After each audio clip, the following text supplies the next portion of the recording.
For the bare necessities, the simple bare necessities. Hello and welcome to episode 24 of That's a Shame. It's episode 24 and I am 24, so I can only imagine that this is going to be one of the most powerful moments that we ever share in our lives. Good start. Already I'm feeling it. I'm Isaac, and with me, as ever, who's that over there in his cavern of mysteries? I'm Declan. How's it going, Declan? Not bad, thanks. Been awake for about an hour now. Yes, well, we were just remarking that our show schedule at the moment means that I've been up for, coming up to about 1,000 hours. That's the one. And you've been up for coming up to about 1,000 milliseconds. So we're both at either ends of the lethargy scale, which I really think brings something to the show. Yeah, exactly. It's the dynamic that we strive for. The things we do for this show, for this relationship. Generous of us. Yeah. How's your day been? Oh, well, you haven't been awake. How's your minimal? night? Yeah. My night was really quite dreadful because there was an enormous thunderstorm all across the south last night. Oh, was there? And but what that means for me is that the first crash of thunder knocks out the internet at the hotel. Oh, and no. then I'm without internet for 5 hours. So I was just sat watching the BBC World Service. Oh, yeah, and it's quite repetitive, as I recall. Yeah, they have a very limited amount of news for what has described itself as the World Service. You'd have thought there was more They seem to really focus in on about 3 stories. Yeah, it's like one of my about one country. It's like one of my essays for university where you've got a novel to discuss, and I just wrote about it with regards to one other person's essay about it. Yes. No, you've got to talk about a breadth of opinion. Nah. No. I'd love to, I really would, but I frankly don't have the time or the energy. No. I once wrote an essay for one of my courses, and in the bibliography there was one book. Why even bother? It was the text itself. Oh, because the that's very sad. only criticism that I had used was from the introduction of that book. I did that. Yeah, but then I did pretend that it was something else. No, I just did that, and I've still got 65. But the thing is, that's a really good idea because the intro is normally really good in lots of the classic texts. Because it's some forward from Nabokov or something, where you just deconstruct the whole thing. You're like, okay, well, I'm not going to read anything else. Yeah, why Who would I else's bother? opinion matters? Yeah, that's a shame. So in episode 23, Dog Blog, one of the more unfortunately titled episodes, we did a great job of circumnavigating our intended topic. Yes. With one of the longest tangents of the show so far. Yes. Episode 24, as promised now, seeks to steer the ship back on course as we delve into the musty world of Christian chat. But before we do that, I've got another tangent. Okay, well, I'll see you in episode 25, guys. I don't feel like there's a huge amount that this can go on. Ooh, so I'll see. So it's mainly just a story, but it happened so recently, and I was so annoyed with myself as soon as we stopped recording yesterday that I hadn't spoken about it. Yeah, you sounded very upset. I feel I should get it off my chest because it is the perfect story for That's a Shame, I feel. Okay. It happened while I was in Southend getting my phone replaced. Yep, something of a seat of shame, isn't it, Southend? Exactly, yeah. And I decided while I was there, I had a bit of time, that I would go and I was going to try and get myself another pair of shoes. I haven't really got that many shoes. And my sort of work shoes are quite old and getting a bit tatty now. So I thought I'll go and try and get myself a nice pair of shoes.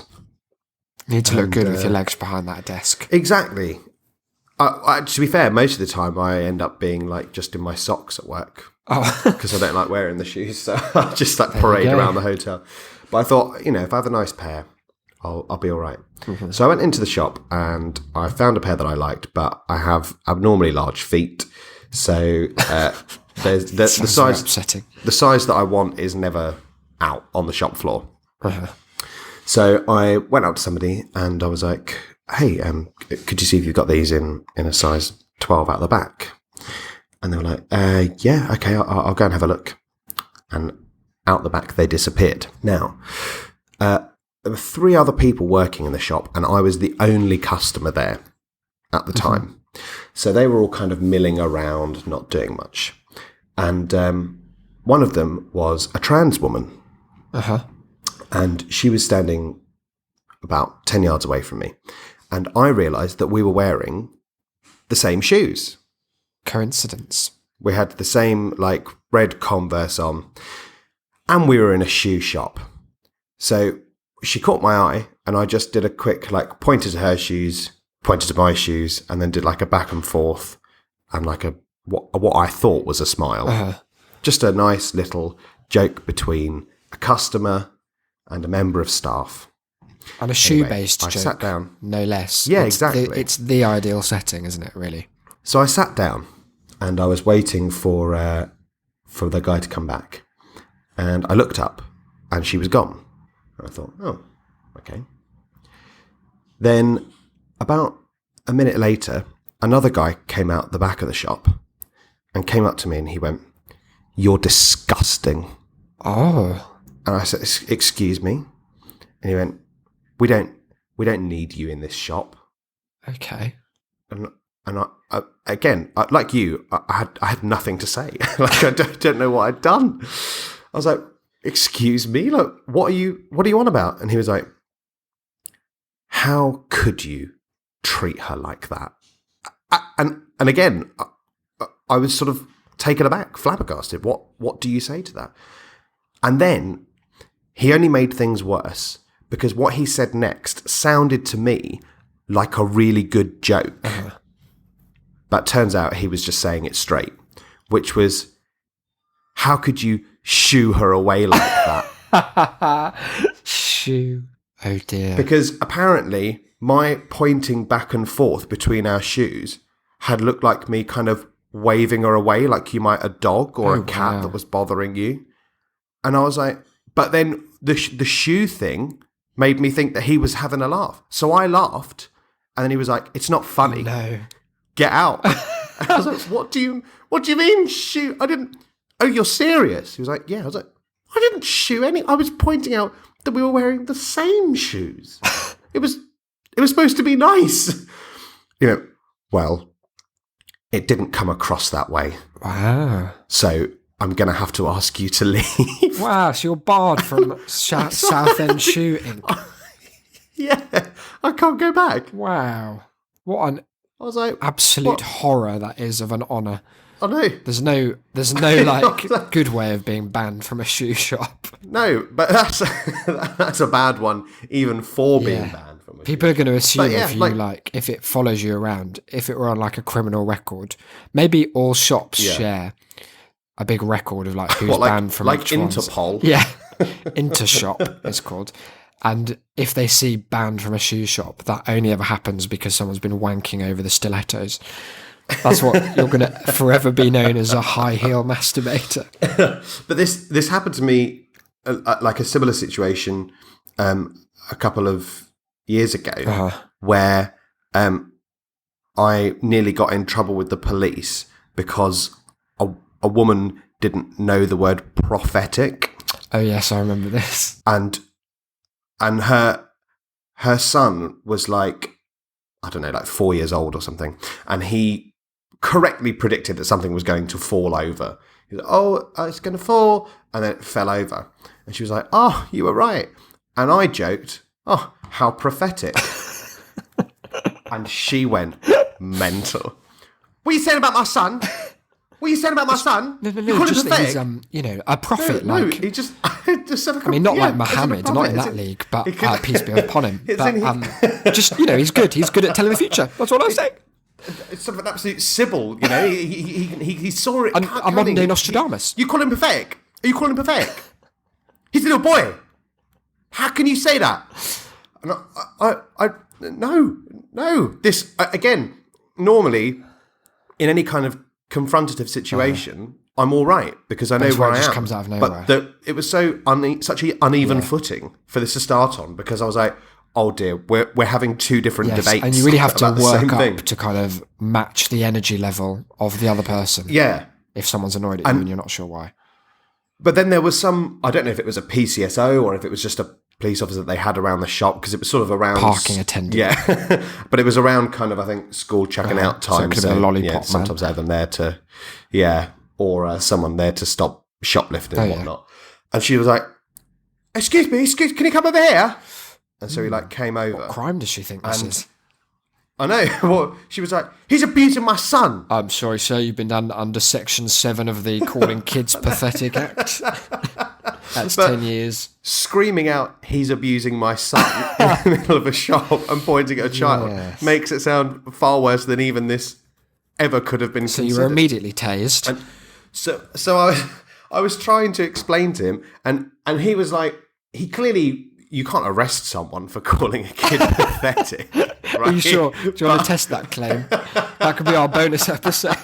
Yeah. We go out and about just shouting at different kids that they're pathetic to see who will arrest us first. Prank gone illegal. But he was clearly like so disappointed by the fact that he couldn't arrest someone for calling a kid pathetic. He's like going, that's just not on, sir. That's not on. You can't be doing. And I literally had to get out my phone and get prophetic up on Google to show to the guy so that he didn't you can prove anything with facts, son. So that they realised that it was a different word. But he was still like, well, be careful. What do you mean? With what? Be With careful? words? He went, no, that was it. He said, I'll let you off. I was like, don't say you've let me off. That's what you say to people who've actually done something wrong. I didn't do anything wrong. You haven't let me off. I've committed no crime. You can't let me off for complimenting a child. On him being a future aware psychic boy. Absolute seer. What was the kid's reaction throughout all of this? I hope he... the kid fucked Oh, off. really? He didn't care? Yeah, he just wandered around. It wasn't like he'd taken it badly. Like, he was really hyper-aware of his own ego. No, absolutely not. Nothing of the sort. Pathetic, Mum. And then she kicked off. No. The bullies were right. The bullies were right. Wow. No, so... You've had a good track record with the old police. With the old public. Yeah, the public at large. Not one to be misunderstood. Yeah. So that's a shame. So you've ended up with no shoes and a firm rejection from all the cobbling and related establishments of the South. But never mind. That's me. Looks like online shoe shopping for me from now on. We all have our crosses to bear, which leads us look at that. Smoothly that I'm on edge. Prick. I know. It was nuts. It was powerful. If you want to compliment me on that, Isaac BD on Twitter, I'll take any and all gifts. Christian chat. Why don't you ease us in as a concept? Because I've set it up with the Chris Talk. Guys, if you haven't heard episode 23, stop this right now. Chuck your phone into the nearest post box. Run home and listen to episode 23. And then, I don't know, ask the postman. Probably cry to the postman that you made a dreadful error. Call him pathetic. Shoo him away, and you'll be sorted. So yeah, set us up. So I think it must have been, oh my God, like Easter or something. I hope so, because that's a beautiful religious angle. Exactly. So. And I think that it was that you were online, you were on Christian chat. I think that you'd had a relapse. It's my secret shame. And I was up, because we're, always up at preposterous hours. And I was up as well. I was in the living room, and you said, "Oh, I'm doing this. Like, get on board." What an offer! Did you have? Was there any pause on your part? There was not a second's hesitation. Christian chat, is it cool? So I go in, and obviously you have to sign up to come in, and it's a preposterously extensive process. Yeah, they have for it to be. For a period as well. In the old days, they had to like manually approve everyone who signed up. It must have been like they were under siege from, I don't know, different religions. from you. How's it? I signed up, and I decided straight away that I had to have some kind of joke username. So I signed up as Living on a Prayer. Yeah, it's a good joke. And we went into because there are about 9 different chat rooms, and they only use one. Yeah, they've got one set up for, there's one for music. There's one for hymn. Yeah. There's one for Bible study. Like there's loads of different sections. They all just use general. There was an occasional foray into the Bible study, but that would only be certain users who were qualified to school us in that regard. Yeah, and there were also the occasional dips into the hymn one, which was always fun. Because there was like a woman doing karaoke there to herself for about 3 hours one time. That was a sad thing to happen. And we once joined in for a little chorus of Ave Maria. I mean, you have to. If it's going, you have to jump on board. When life gives you Ave Maria, join in. So I popped into the chat as Living on a Prayer, and these people went mental. It was like they'd never seen, I don't know, just humour as a concept, and even the loosest attempt thereof. Yeah, so thanks. Look, I'm not saying it was a bad name. So my instinct then is to go the complete opposite way, and I just pretended that I had never heard of the song. that it was just me, and I was like, "What do you mean?" And they're in the chat going, "Oh, Bon Jovi." Who? The setup, by the way, is that there is a written chat room, but also over the top you can come in either on camera or on the mic only, and you can speak, but only one at a time. You kind of got to request the mic, or you just have to click the fuck out of the mic button until someone else is, because I think it pings them or something, doesn't it? Yeah. So if someone's boring you, you can peer pressure them into leaving by just smashing the mic button, and it pings to be like, someone else wants to talk. So like, looks like someone else wants to. So I'll just, and then they vanish into sorrow. So my first clue that I was going to absolutely love every second of this community was that they then took turns to sing the song at me to try and educate me as to what it was. So they're on there, and like one person comes on and goes, "Oh, we're halfway there," and then it cuts to some old woman who's like, "Oh, living on a prayer." There are about 4 people who did this, and then another guy took the mic and he went, "It's my life, it's now or never." What a welcome. Totally lost in the moment. Yeah. Just a big Bon Jovi fan. Bless. Doesn't have time for Living on a Prayer. No, derivative. He's done with it. He's moved on to some of the back catalogue. So we were like, you immediately felt part of it. Yeah. Like what became apparent very quickly is that for a website, for an organisation that is set up with a really specific and clearly stated goal, Christian chat, you are not allowed to talk about religion. Yeah, it did seem a bit of a taboo, which I wasn't really expecting. No, it was because we got banned several times. I remember that whenever we would get bored, we would just we would fake that these 2 disparate users just so happened to be like living next door to each other or something stupid. Just because then they would definitely be like, okay, these people are working together. But the majority of the times that we got banned was just for actually trying to spark any kind of religious debate. Yeah. Because they know that very few people in there, by which I mean maybe 2, have any ability to debate a topic at all. That even fewer of them have any real knowledge of the Bible and of what their teachings are and what they mean. Yeah. And so, therefore, the quickest way to sow discord is to introduce religion. Which is a painful irony. Yeah, exactly. So the minute that you ask any kind of question, if you're like, "Oh yeah, did you see in the news this week about whatever, what do you guys think about the abortion debate?" Like, we don't really talk about that sort of stuff in here. None of that, thank you. The first time I ever got banned from it was for asking the semi-genuine question, because it was related to what they were talking about. Do wolves go to heaven? And I was instantly banned within 1 second. All wolves go to heaven. Good wolves go to heaven.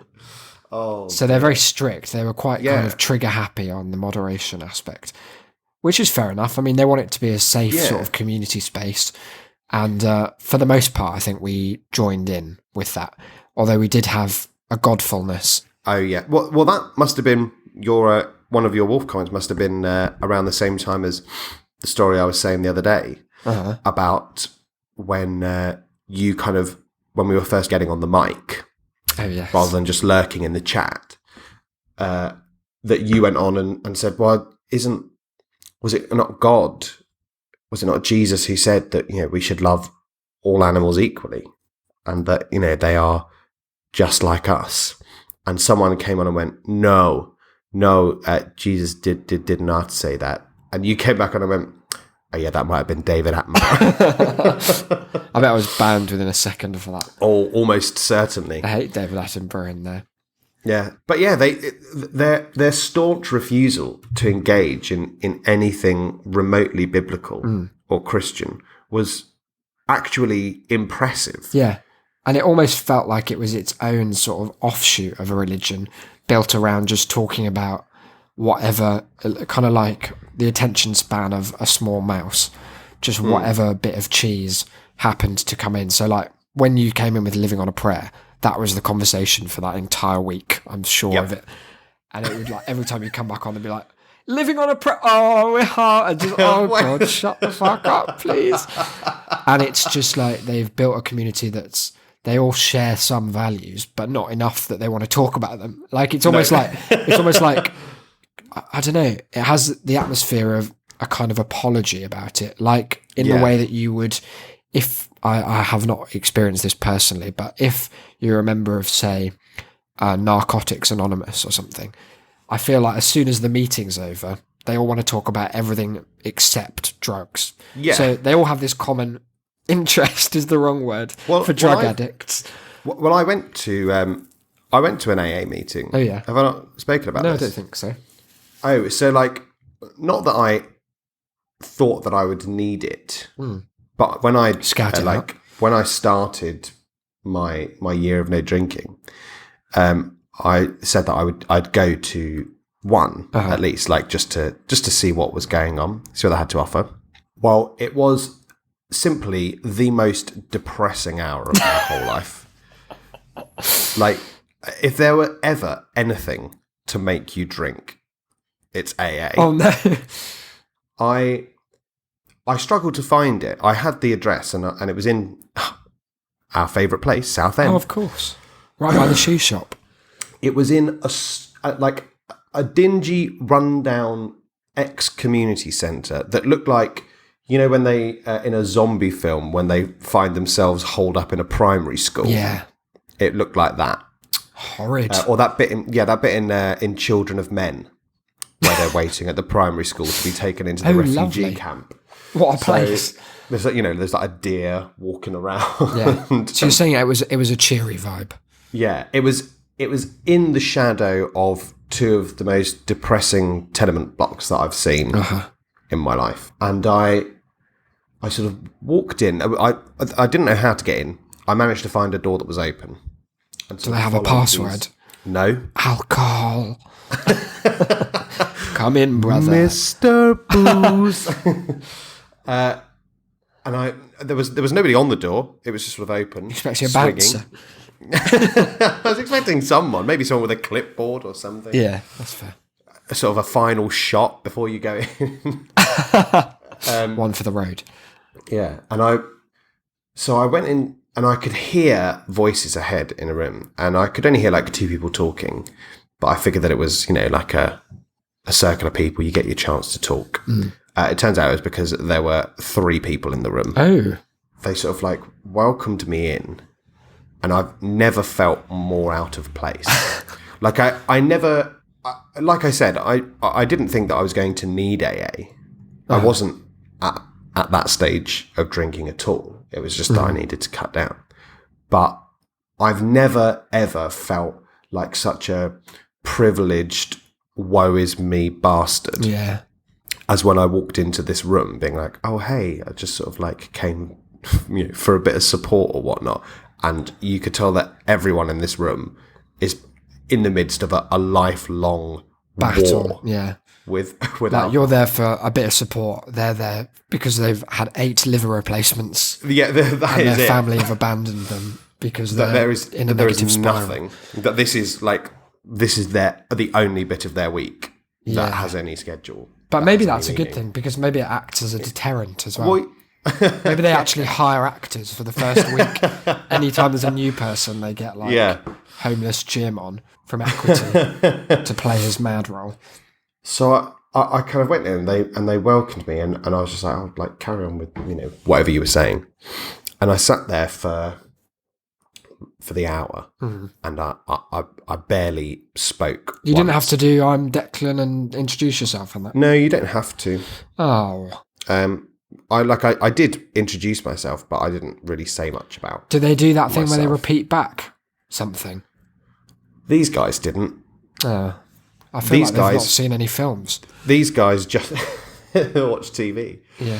These guys just took the opposite route of ChristianChat.com and only spoke about religion. Oh, really? It's a religious bent. Well, AA is a religious I didn't know that. organisation. Yeah, it's like their structure, their 12 steps are all based around religion. Like wow. It's all about, you have to admit you have a problem, you have to surrender yourself to a higher power. You have God, I didn't know that. Power.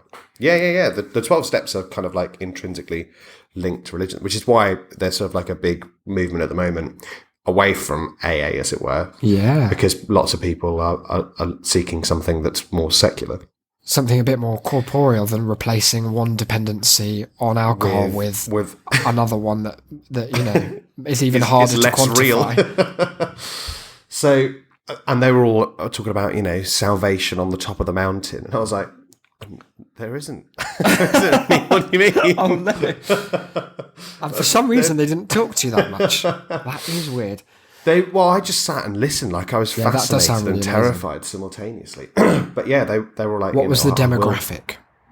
At least 40. With a vibe of not homeless, but not you wouldn't be surprised. Right. Sleeping in the car vibe. Yeah.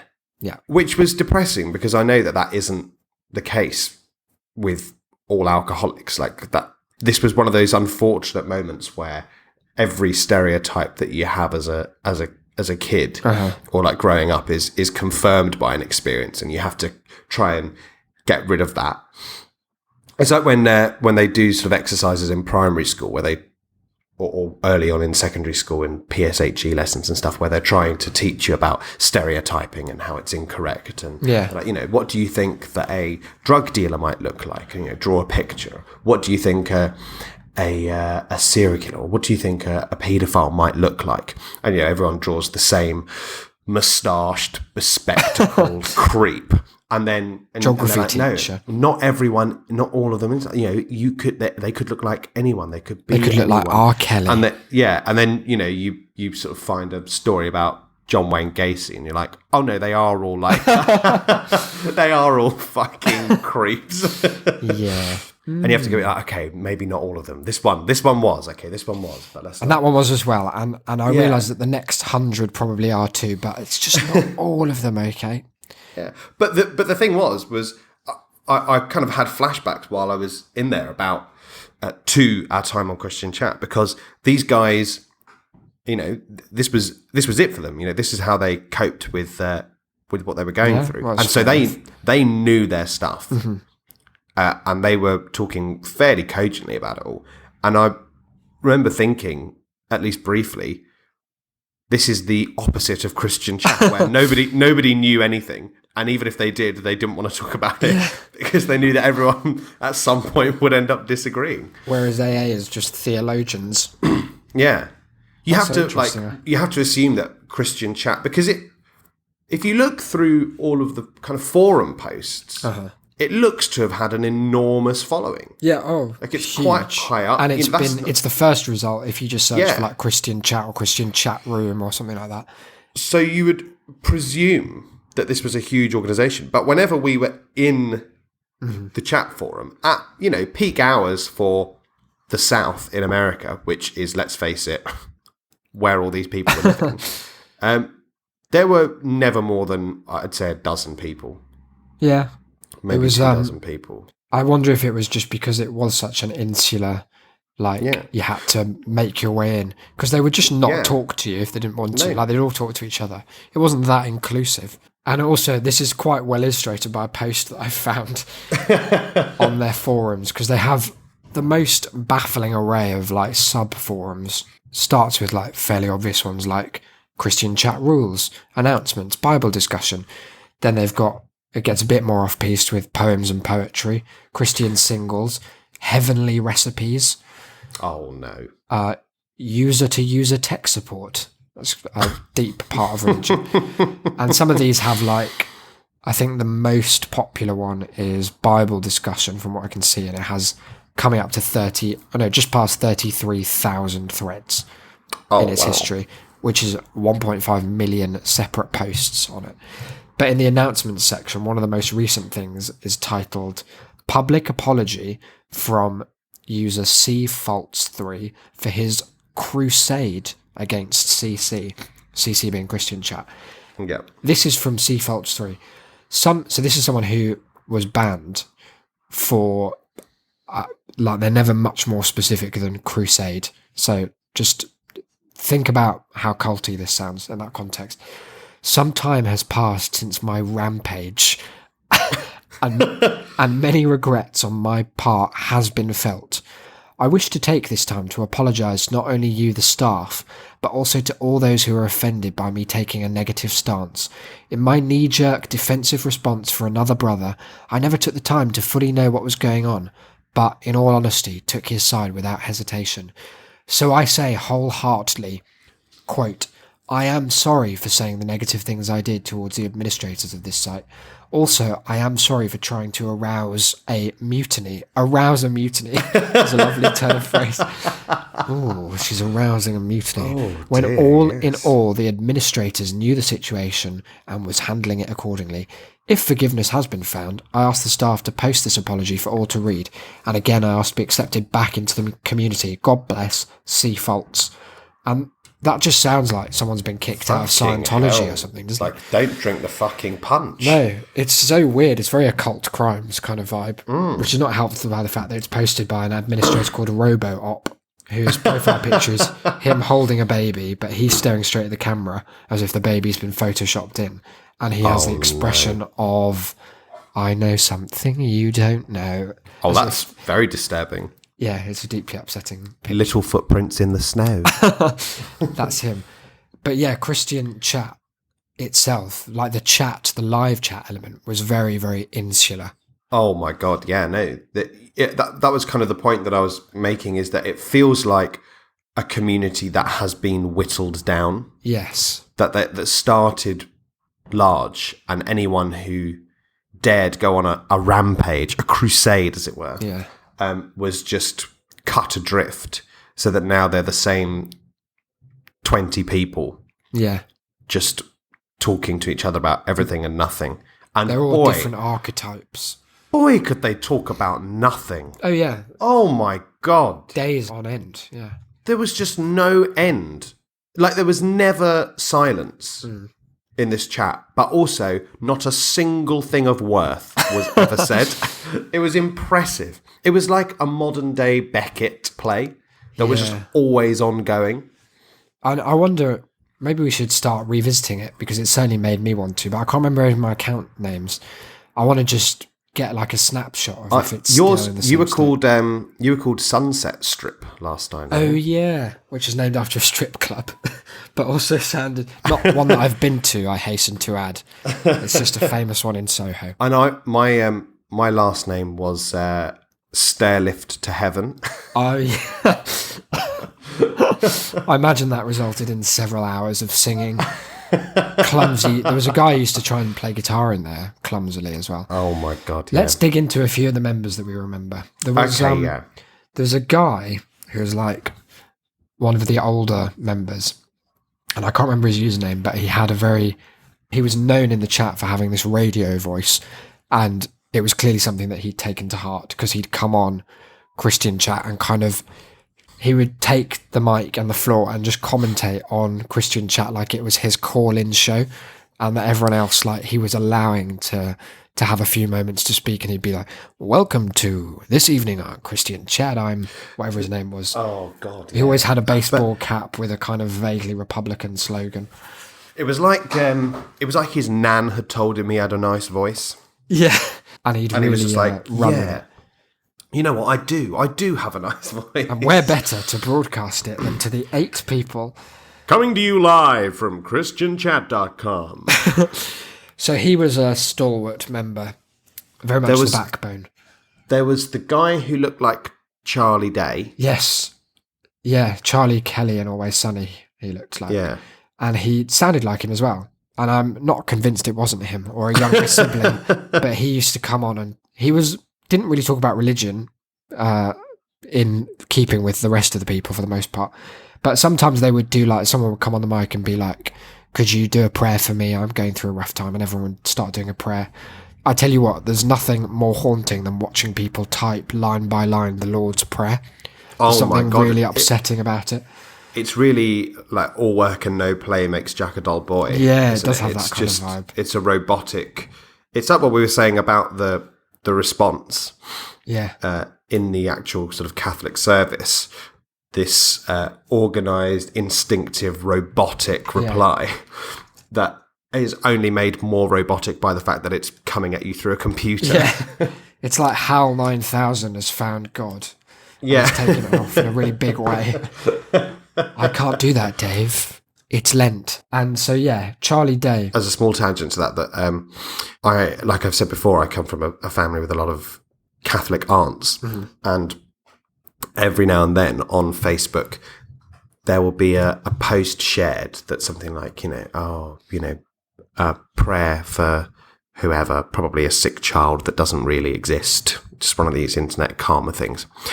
But you'll see get a little notification that your aunt's commented on it. Oh, okay, click on that. And every single comment, and we're talking one of these posts with 20,000 comments on it. Every single one is the word amen. Ooh, that's creepy. And only amen. And it's really, really frightening to just think that either only people who are willing to join in have commented, or there is someone going through and getting rid of anything that isn't. Either way, it's that blessing. It's just absolutely haunting to just scroll. It's like, load more comments, load more comments, load more comments. It has the vibe of like that classic kind of horror trope of when you realise that everyone is in on it except you. Yeah. Like even the person who you thought was your companion in facing the zombie horde has turned. Or even just going back to The Shining, just like Shelley, just going through all those pages, just throwing them behind all these different layouts and font, but all just the same thing anyway. It doesn't matter. Horrid. Absolutely haunting. Similarly haunting is this introduction of a member called Dramani on the new Christian Chat members introduce yourselves subboard. Oh God. The title of their thread is New Very Scared Member. So that's a shame. Weren't we all? Yeah, I'm new here. I just need to know what to do. I've prayed and tried working hard, but nothing seems to work. It's 2:40 a.m. in Kenya, but I can't sleep. Some guy I owe is sending goons to come harass me today. I don't know what they'll do to me, but I'm very scared. The response is, hello, welcome to CC. As for your situation, I suggest packing up and leaving your home ASAP. Is that possible for you? If so, that's what I recommend you do. These goons do not sound very friendly. I wish you luck. What a fucking disingenuous response. Who's ever had a friendly goon? Just being visited by the local happy goons. It's such a weird juxtaposition of this like very serious threat on this person's very existence. And hello, welcome to CC. Like, anyway, ignore the goons. Try packing up and leaving your home. It turns out I cannot run as of now. Their health is not so okay, and staying in a hotel is out of the question. I don't have cash on me that can sustain a hotel. The next response is, I'll pray that this does not happen to you. Sorry, it's happened. Thanks. Well, there we go. It's peacefully resolved. Glad to have you join us. So, that's a shame. I'm sure that really helped him. I'm sure the goons were fully dissuaded by the prayer. Yeah, it's odd, isn't it? I remember that I once got like a private message from someone after going on the mic, and they were in an arranged marriage. Oh yes, I do remember this. But they wanted to talk. Talk in inverted commas. And flirt. They wanted to Christian cyber. They absolutely wanted. It was an ASL sitch. It was really quite distressing. Because, I mean, an eventual tangent of this will obviously have to be things like Omegle. Oh, of course. And all of our Omegle spamming. But yeah, it was one of these weird situations where she's like, oh, my husband's asleep. Oh, I want to chat. I'm like, oh, absolutely not. Do you want to talk about Leviticus? Because a lot of people had, if you tried to private message them, they had either a little message, an auto message that would come up saying, please fuck off. Yeah. Or they'd have a little prayer or their favourite Bible verse to introduce you to the private chat. Because there was that one member that we were both desperately in love with. Grace.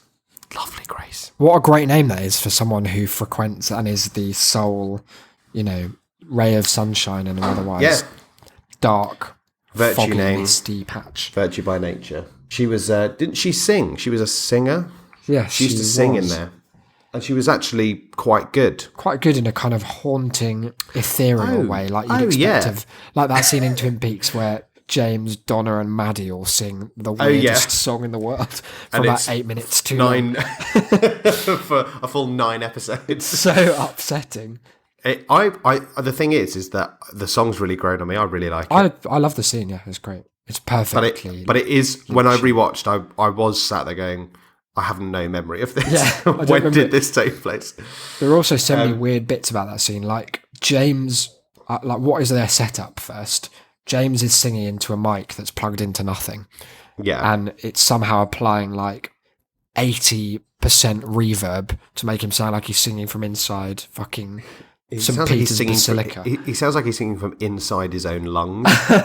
He's got this preposterously high voice because normally he's kind of muttered and down there. And then in this song he's like... Also, the entire lyric of the song, which is called Just Me and You, is just me and you forever. Yes, it's a very odd scene. And then, like, more instruments come in than are in the room, which is always quite haunting. And I don't quite know what Donna and Maddie's roles are. No. Are they also singing? Yeah, they're doing sort of join in. He does just me, and they go just me, and he says and you, and they're like and you, and it's just this call and response. They're on the floor and he's slightly raised, isn't he? And it's like some weird gig vibe. It's it's a band rehearsal. He actually can't get gigs anywhere, so he's like, guys, can you be the audience? He's paying them $10 a piece to just sit in and pretend they know the lyrics. It's why he only wrote 5 lyrics for the whole song, so they could pick them up quickly. But yeah, so Grace was, I can't remember where she was from in America, but she was like a college student, I think, and big into God. And I think she had family who used to come on as well every so often, like she had a little brother. Yeah. She was one of the most godful.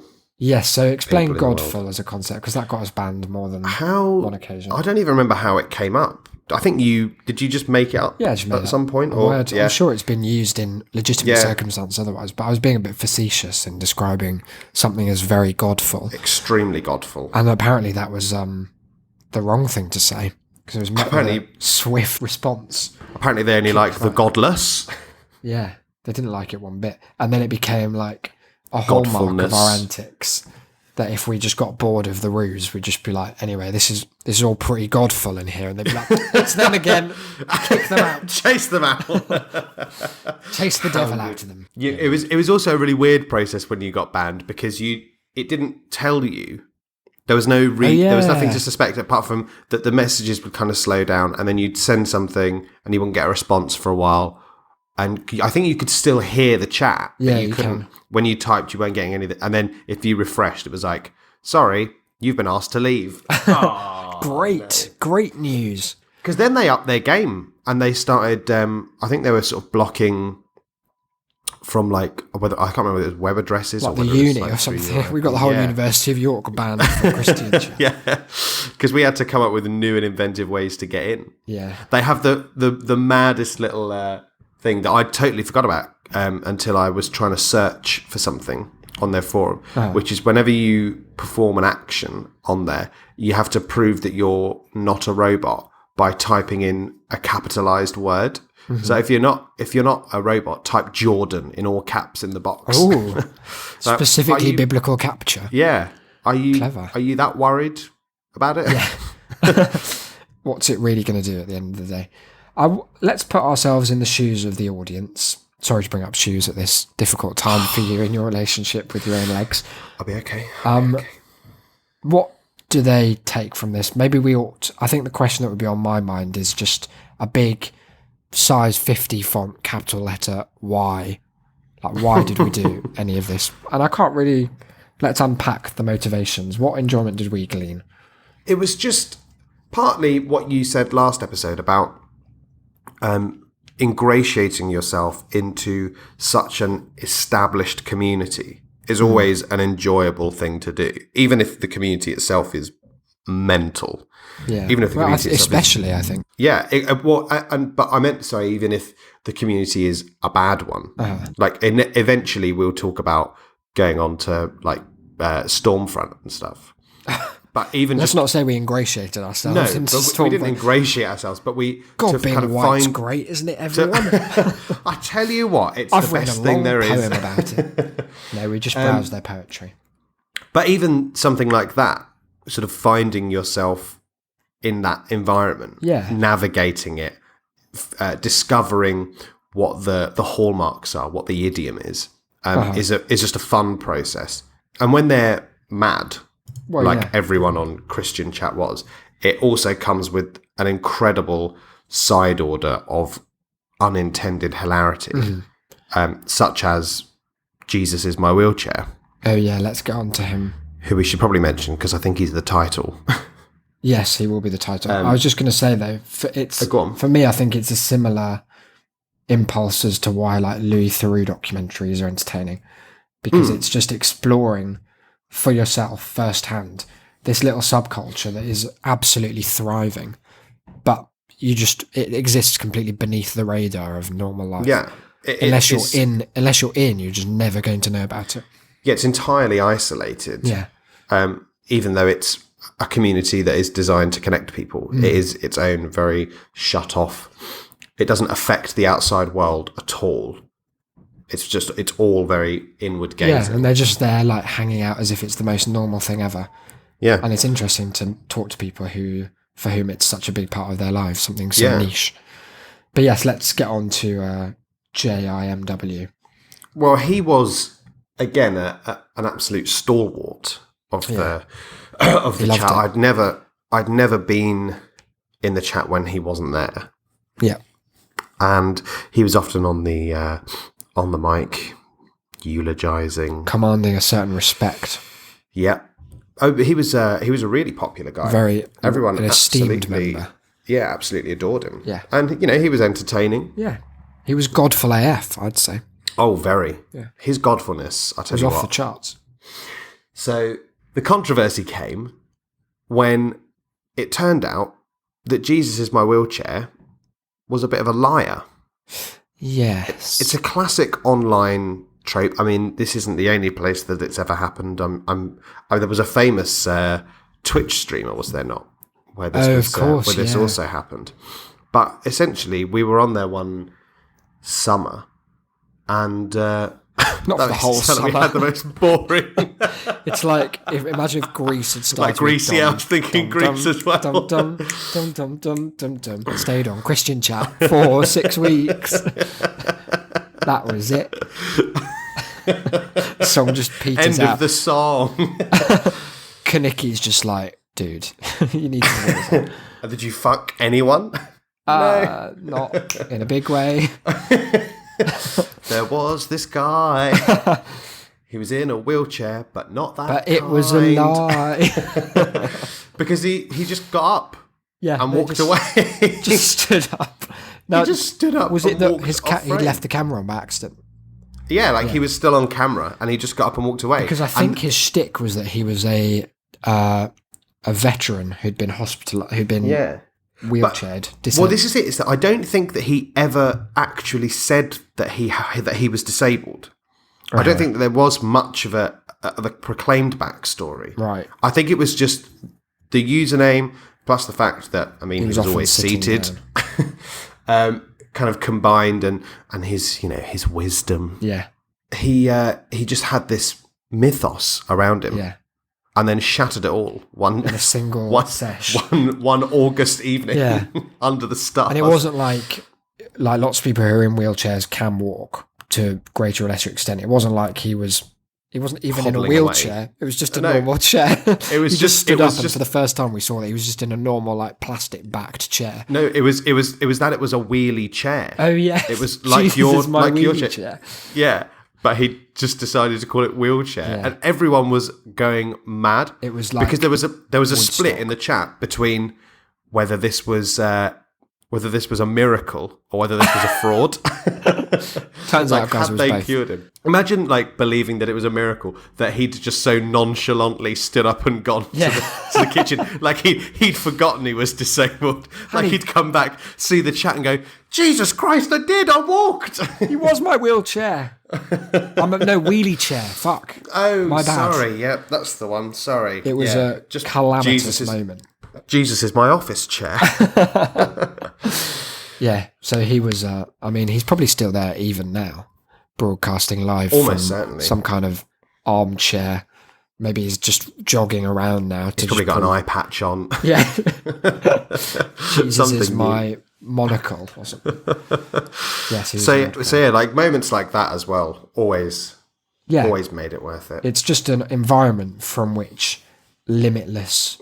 you don't want to be there all the time. I'm not saying devote your life to just scouring these weird corners of the internet, but every so often you just have it on in the background. Something weird will invariably happen, and it's always great. Yeah, I enjoy it. And we loved it. So I think let's get back on Christian Chat. If only to check it out. We'll provide an update on that in the next episode. Good job it's a not secure website. Yes, I do like being warned by Chrome every time I open it. You're going to get a virus. Wow. Jesus is my Trojan horse. But yeah, we'll have an update in the next few episodes. On that note, however, go for it. To close this episode, we will be back to Hooked next episode.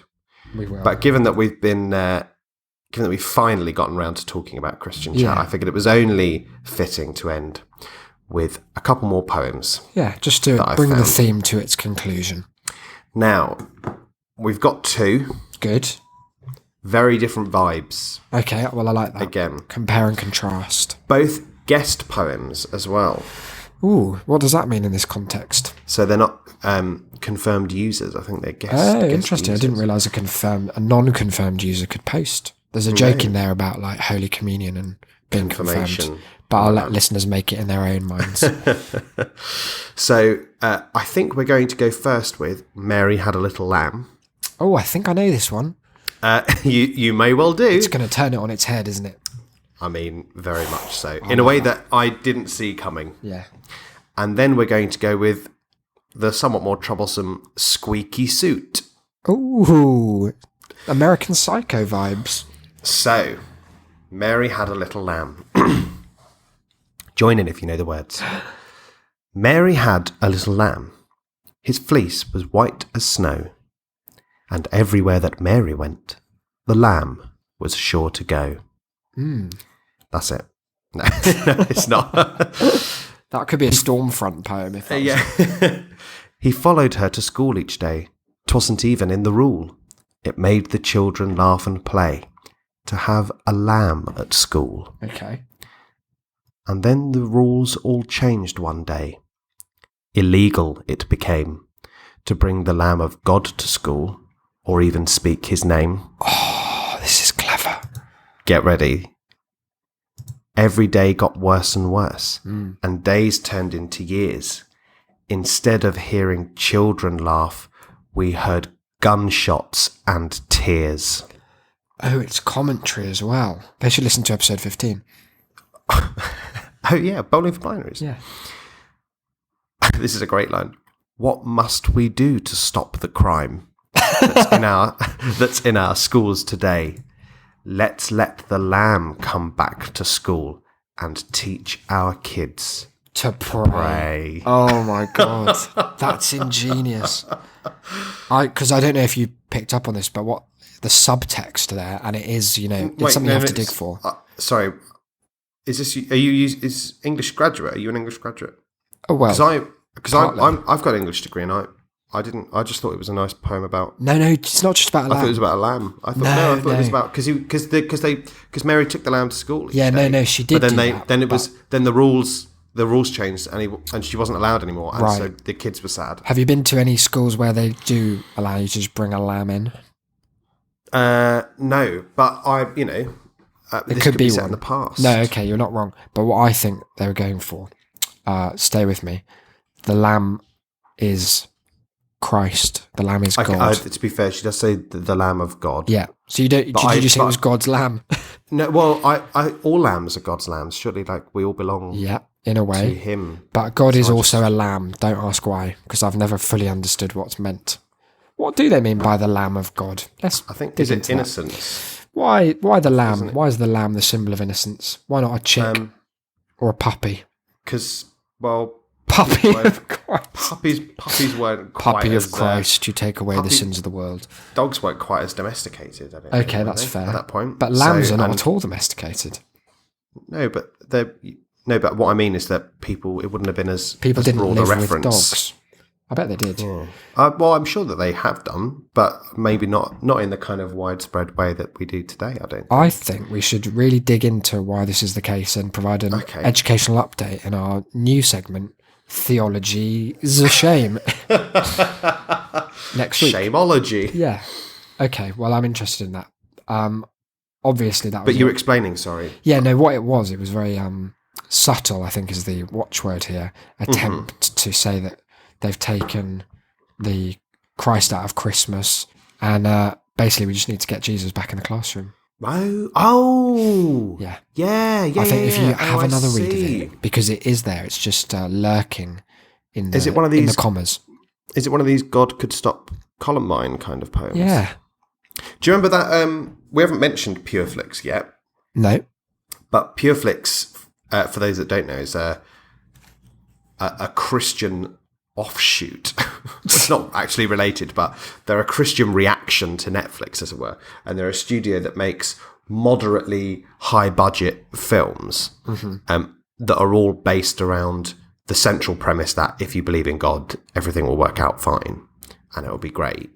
Don't they have unexpectedly mainstream actors in some of these? Yeah, they do. They get paid what's his name? Julie... John Voight.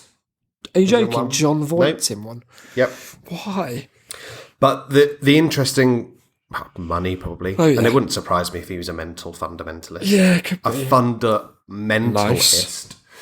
But the classic example, the one that I've watched with our friend Freddie, is all about a man who ends up working with a beautiful woman in his business, and he thinks once about what would happen if they kissed.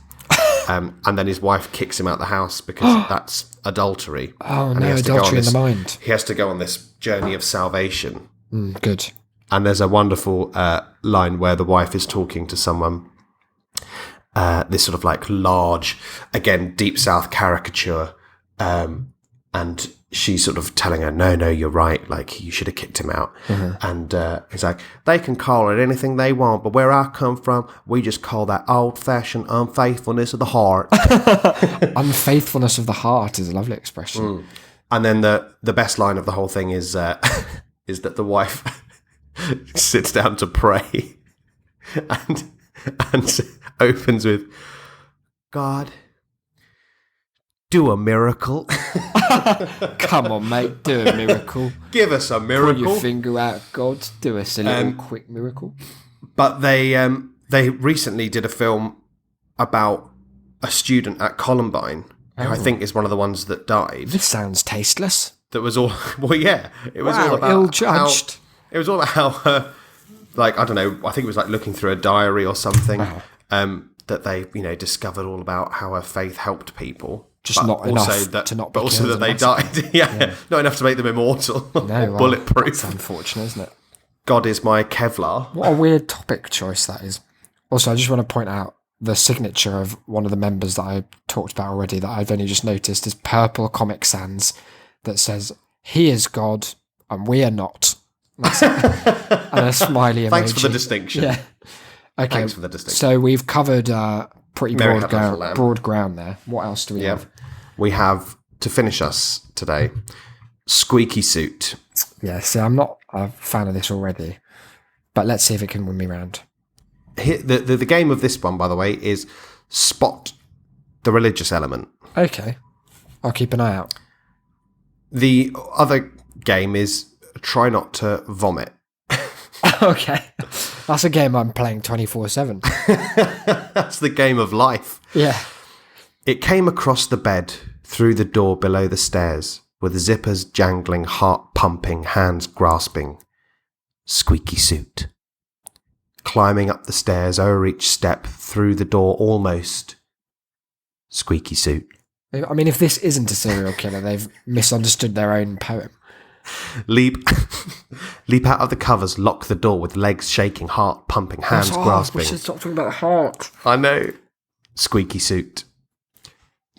You can't just keep saying squeaky suit. No. This is the next line. Jiggle the knob, rummage through, open the door, grabbing now. Squeaky Suit. It approaches now without eyes or ears, grasping with purpose, with maliciousness. Malice, we call that. Squeaky Suit. Top tip. Zealness. It is closer now, slithering across, raise it high and throw it down. Squeaky Suit. Zippers jangling, body twisting, melting, disappearing. Squeaky Suit. Go back in, close to your chest, close your eyes, now safe. From Squeaky Suit. What the fuck are they talking about? This sounds like someone recounting a bit of sleep paralysis they had when they were attacked by a plastic sheet or something. It's not about anything. It doesn't mean It's anything. trivial.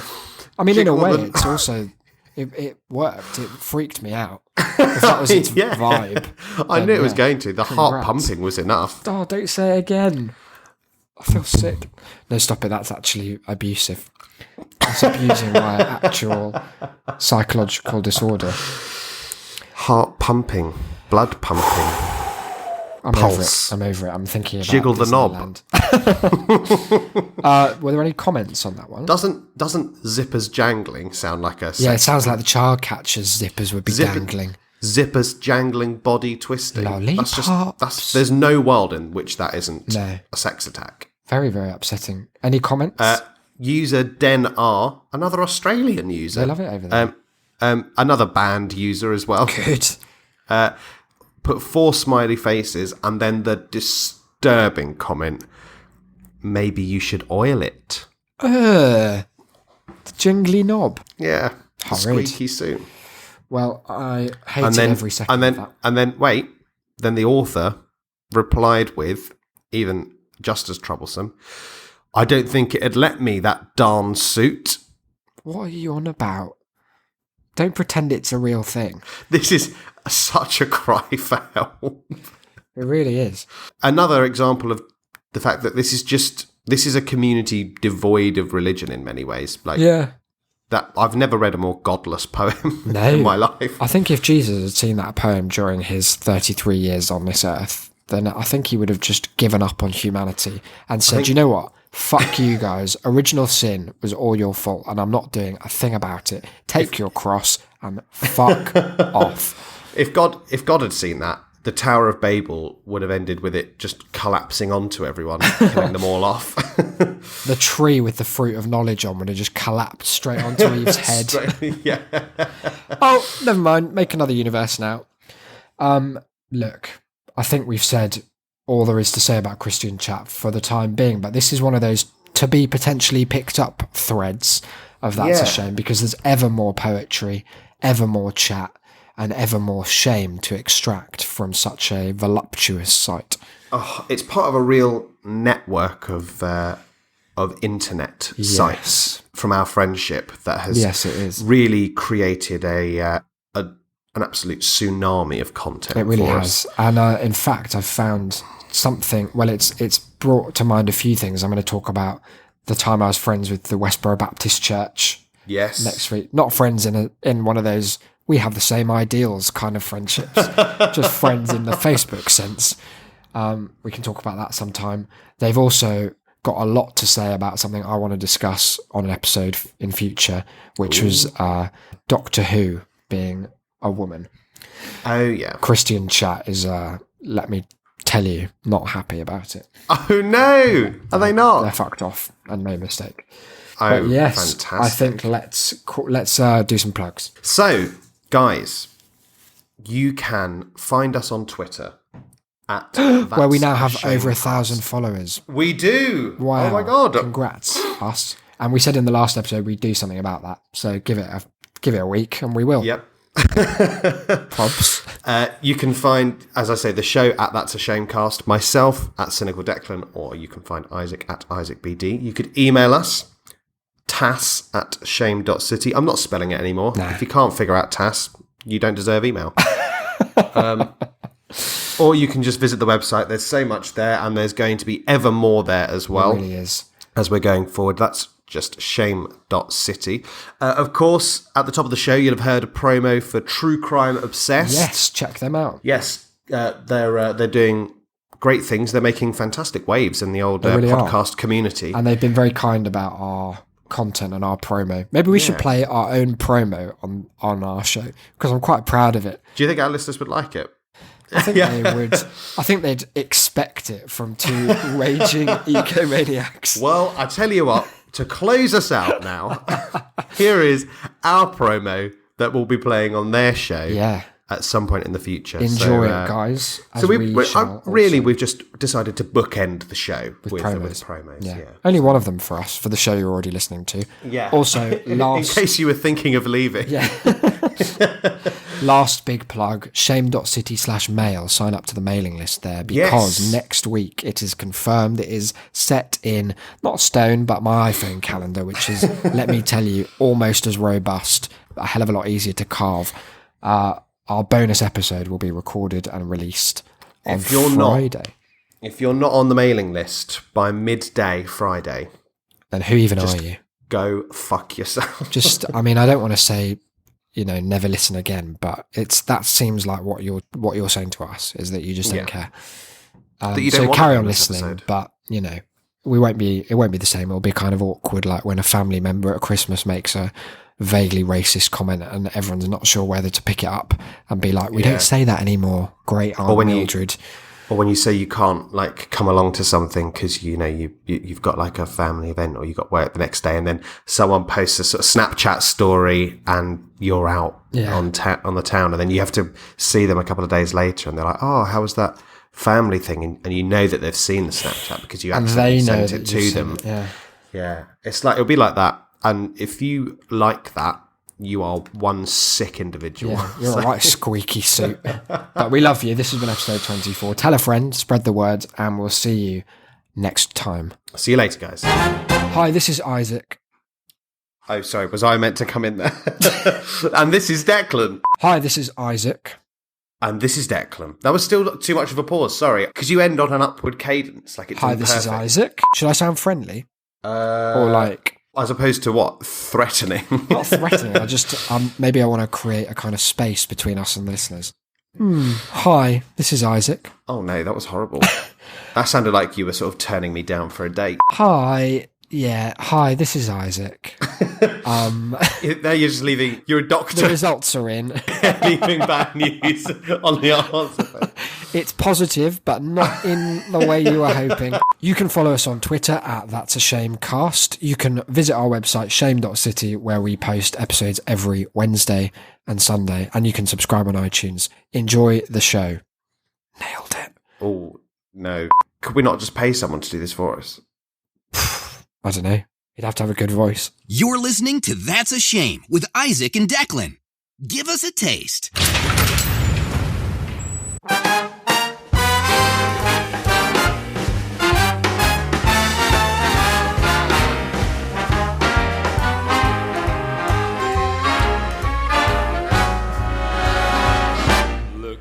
for the bare necessities, the simple bare necessities. Forget about your worries and your strife. I mean the bare necessities, oh Mother Nature's recipes that bring the bare necessities of life. Wherever I wander, wherever I roam, I couldn't be fonder of my big home. The bees are buzzing in the tree to make some honey just for me. The bare necessities of life will come to you.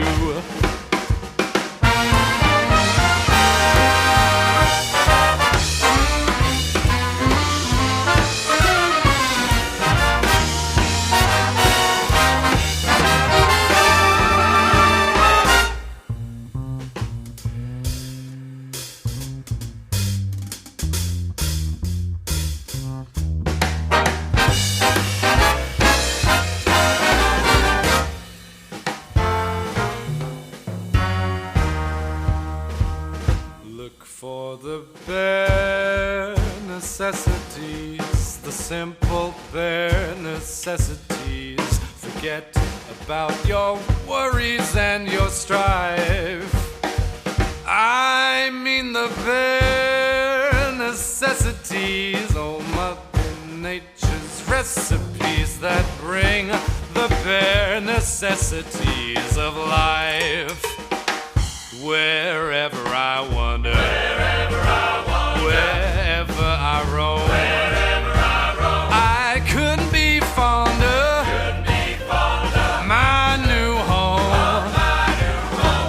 The bees are buzzing in the tree to make some honey just for me. The bare necessities of life will come to you.